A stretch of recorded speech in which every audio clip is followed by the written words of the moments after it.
Hello বন্ধুরা, নমস্কার। চলো ঘুরে আসি। হঠাৎ করে আমরা একটু প্ল্যানিং করলাম যে চলো ঘুরে আসি। মেদিনীপুরে একটা কাজ সেরে আমরা ঠিক বিকেল 4টের সময় বেরিয়ে পড়লাম এক ঐতিহাসিক জায়গাতে, যেটা আমরা হয়তো মেদিনীপুরে অনেকেই বাস করি, কিন্তু এই জায়গাটা আমরা হয়তো দেখতেও পাই না, বা অনেকে ইচ্ছা করেও যাওয়ার সময় পাইনি। তো যাই হোক, অনেক দিনের আশা ছিল যাওয়া আমাদের। স্কুলটার নাম হঠাৎ করে বেরিয়ে পড়লাম আমি আনিস আর আমাদের দুজনে বেরিয়ে পড়লাম সেই লক্ষ্যে। আর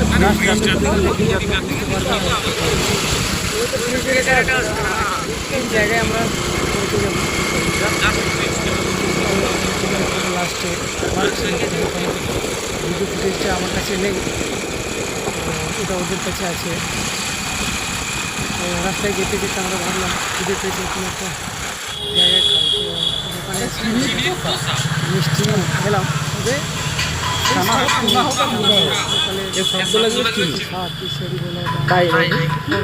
মিষ্টি স্বাদ সেটা আমরা ওখানে পাই।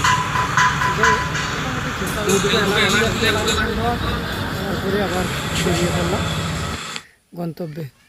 তো আমরা পৌঁছে গেছিলাম ঠিক জায়গাতেই। তো এখান থেকে আমরা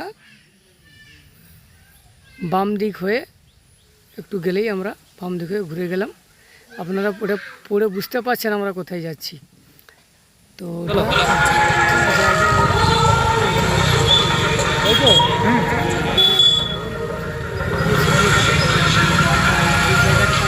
যাচ্ছি, সেখানে কিছু ফটো আমরা দিলাম।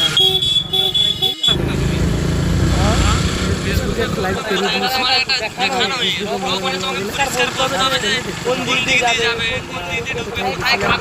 এখানে কিছু হচ্ছে ঐতিহাসিক জায়গা, আমাদের বাংলা মায়ের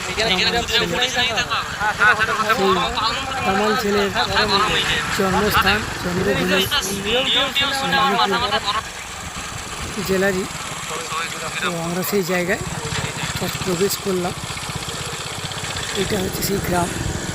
এই গ্রামটাই ক্ষুদিরাম বসুর জন্মস্থান। এটাই তার জন্মস্থান। আমরা ভিতরে এই বাইর থেকে ছবিগুলো তুলেছি এবং ভিতরে ঢুকে তুলেছি। তো আমার পুরো সম্পূর্ণ লাইভটা আপনি পুরো ভিতরটাতে যা যা আছে দেখতে পাবেন আমার মদন দেবা ফেসবুক লাইভে। তো ধন্যবাদ আপনাদের সবাইকে। আশা করি সবাই এক জায়গা থেকে একবার ঘুরে যাবেন, এই ঐতিহ্য বাড়াবেন।